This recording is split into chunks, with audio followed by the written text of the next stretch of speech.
Good morning students. आज हम अपना जो चैप्टर 3 है, हमारा जो पार्ट 3 है, टिटहरी और समुद्र ना, उसको रीड करेंगे, समझेंगे उसे। प्रस्तुत पाठ में हम एक ऐसे पक्षी के बारे में पढ़ेंगे जिसने अपने अडिग संकल्प के बल पर शक्तिशाली समुद्र को परास्त कर दिया। एक पक्षी, और उसने किसे हराया? एक समुद्र को। बहुत बड़े समुद्र समुद्र समुद्र तो बहुत बड़ा ही होता है ना। एक विशालकाय समुद्र को हराया।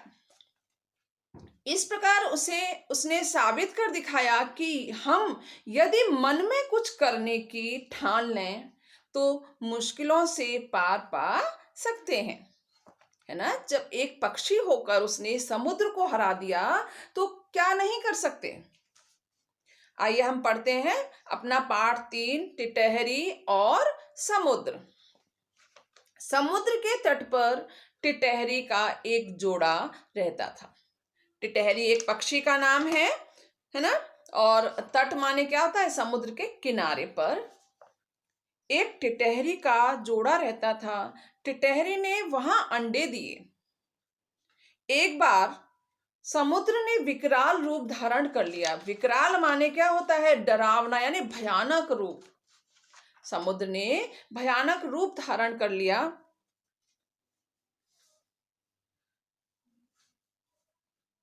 और अपनी विशाल लहरों के बीच अंडों को छिपा लिया।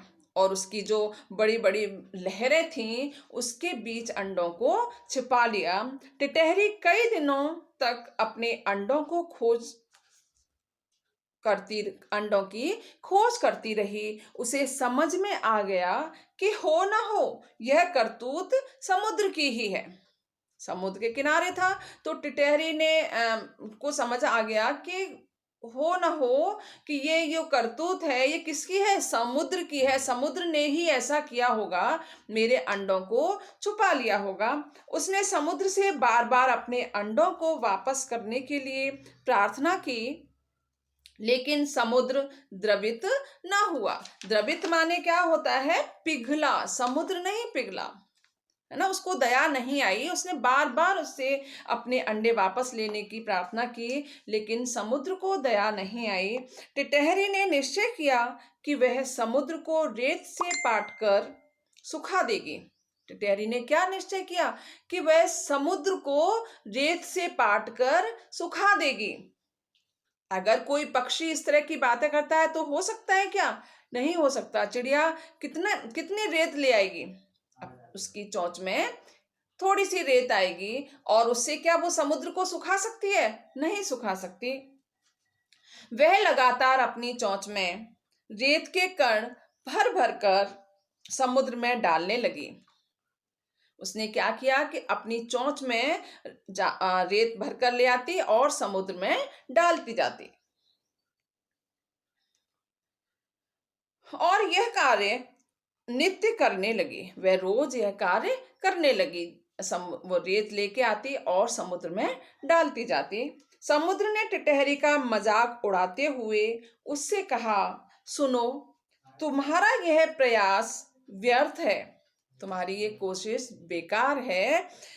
समुद्र ने उसका मजाक उड़ाया और कहा कि जो तुम कर रही हो, जो तुम ये कोशिश कर रही हो रेत से मुझे पाटने की, तो तुम व्यर्थ में कर रही हो, बेकार में कर रही हो।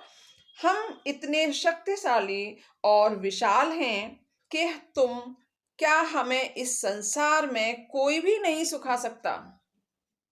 कि तुम तो एक पक्षी हो, बहुत छोटा हो, मतलब छोटा पक्षी हो, तुम कैसे सुखा सकती हो मुझे? संसार में तो कोई अभी पैदा ही नहीं हुआ, कोई मुझे सुखा ही नहीं सकता। टिटहरी अपने संकल्प पर अडिग रही। संकल्प माने क्या होता है? प्रण। जो उसने प्रण किया था, है ना, उस पर अडिग रही या टिकी रही। उसने हार नहीं मानी।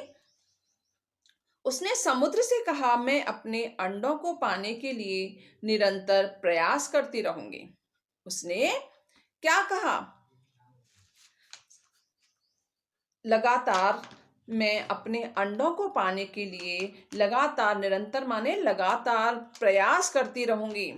तुम कितना भी मेरा मजाक उड़ा लो, है ना, लेकिन मैं निरंतर प्रयास करती रहूंगी और एक दिन तुम्हें सुखाकर मानूंगी। उसने जो प्रण लिया था वह लगातार उसको करती रही। यही नहीं, जब तक मेरे प्राण हैं तब तक ऐसा करती रहूंगी। उसने कहा कि यही नहीं, जब तक मैं जिंदा हूं तब तक मैं देश से तुम्हें पाटने की कोशिश करूंगी और अपना प्रयास करती रहूंगी। समुद्र ने टिटहरी की एक भी न सुनी। वह अपने घमंड में चूर था। समुद्र जो था वह अपने घमंड में चूर था ना। उसको खुद पर बहुत घमंड था कि मैं तो विशाल हूँ, बहुत बड़ा हूँ, है ना, मुझे कोई सुखा नहीं सकता। उसको बहुत घमंड था, वह अपने घमंड में चूर था। टिटहरी और समुद्र का संवाद सुनकर, संवाद माने बातचीत जो हो रही थी टिटहरी और समुद्र में, वह सुनकर अगस्त्य मुनि वहां पर आ गए। एक मुनि थे, अगस्त्य मुनि, अगस्त्य नाम था उनका, वो वहां आ पहुंचे। उन्होंने जब समुद्र और एक पक्षी में, टिटहरी में जो बातें सुनी, वो उनके पास आ गए। स्वयं अगस्त्य मुनि ने टिटहरी का पक्ष लेकर समुद्र से निवेदन किया। उन्होंने भी, जो अगस्त्य मुनि थे, उन्होंने भी समुद्र से कहा, किंतु समुद्र ने अगस्त्य मुनि की भी बात न मानी, है ना। जो अगस्त्य मुनि थे उन्होंने भी समुद्र से कहा कि इस टिटहरी के अंडे वापस दे दो, लेकिन समुद्र जो था वो तो अपने घमंड में चूर था, है ना, बहुत अभिमान था उसको अपने आप पर, लेकिन उसने एक बार भी अगस्त्य मुनि की भी बात नहीं मानी। समुद्र ने अगस्त्य मुनि से कहा, आप बहुत बड़े तपस्वी हैं, पर आप भी मुझे सुखा नहीं सकते। समुद्र ने क्या कहा उन मुनि से, अगस्त्य मुनि से क्या कहा कि आप तो बहुत बड़े तपस्वी हैं, लेकिन आप भी मुझे सुखा नहीं पाओगे। अगस्त्य मुनि ने समुद्र के अहंकार को चूर करने का निश्चय किया। अहंकार माने क्या होता है, घमंड। अगस्त्य मुनि ने उसके जो समुद्र के घमंड को चूर करने का निश्चय किया। उन्होंने समुद्र को अपने तप के बल से हथेली पर उठा लिया। उन्होंने क्या किया, अगस्त्य मुनि जो थे वो तपस्वी थे, उन्होंने अपने तप के बल पर समुद्र को, पूरे समुद्र को अपनी हथेली पर उठा लिया। इस पर समुद्र भयभीत हो गया। भयभीत माने डर गया, समुद्र उनसे डर गया। जैसे ही उन्होंने उठाया, समुद्र क्या हो गया, भयभीत हो गया, यानी डर गया। उसे अपने जीवन की चिंता हो गई कि कहीं अगस्त्य मुनि सचमुच उसे पीकर समाप्त न कर दें। कहीं ऐसा न हो कि जो अगस्त्य मुनि हैं इस समुद्र को, पूरे समुद्र को पी जाएं और समाप्त कर दें, खत्म कर दें। फिर क्या था, भय खाकर समुद्र ने अंडे वापस कर दिए। क्या हुआ कि समुद्र जो था अगस्त्य मुनि से डर गया। डरकर उसने क्या किया कि टिटहरी के अंडे जो लिए थे उसने, वो वापस उसको दे दिए।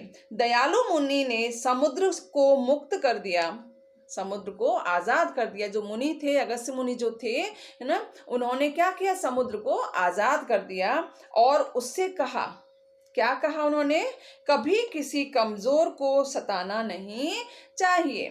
उन्होंने समुद्र से क्या कहा कि कभी भी किसी को भी, अगर वो बहुत बड़ा है और सामने कमजोर है ना, उसको कभी हमें सताना नहीं चाहिए। हमें अपने आप पर घमंड नहीं करना चाहिए, उसको सताना नहीं चाहिए। इतना ही नहीं, अपने बल का मिथ्या अभिमान नहीं करना चाहिए। अपने बल का बेकार में हमें अभिमान नहीं करना चाहिए कि हम बहुत ताकतवर हैं, हम सामने जो कमजोर है उसको हम हरा सकते हैं, ऐसा है नहीं, है ना। समुद्र तो बहुत ताकतवर था, है ना, बहुत बड़ा विशाल, समुद्र को कोई सुखा नहीं सकता।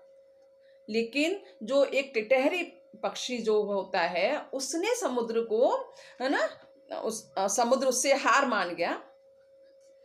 ठीक है, इसलिए हमें कभी घमंड नहीं करना चाहिए अपने बल पर और कभी किसी कमजोर को सताना नहीं चाहिए। मुक्ति माने आजाद, मुक्त माने आजाद। टिटहरी अपने अंडे वापस पाकर प्रसन्न हो गई। टिटहरी को जैसे ही अंडे मिले वह बहुत खुश हो गई। उसने अगस्त्य मुनि को धन्यवाद दिया। उसने जो मुनि थे, अगस्त्य मुनि थे, उनको बहुत बहुत धन्यवाद दिया। उनकी वजह से, है ना, उनके वजह से उसको अंडे वापस मिले। अब आप लोगों को पेज नंबर 21 जो शब्दार्थ हैं वो आपको फेयर नोटबुक में ही शब्दार्थ करने हैं और इस चैप्टर के 10 कठिन शब्द ढूंढकर आपको लिखने होंगे।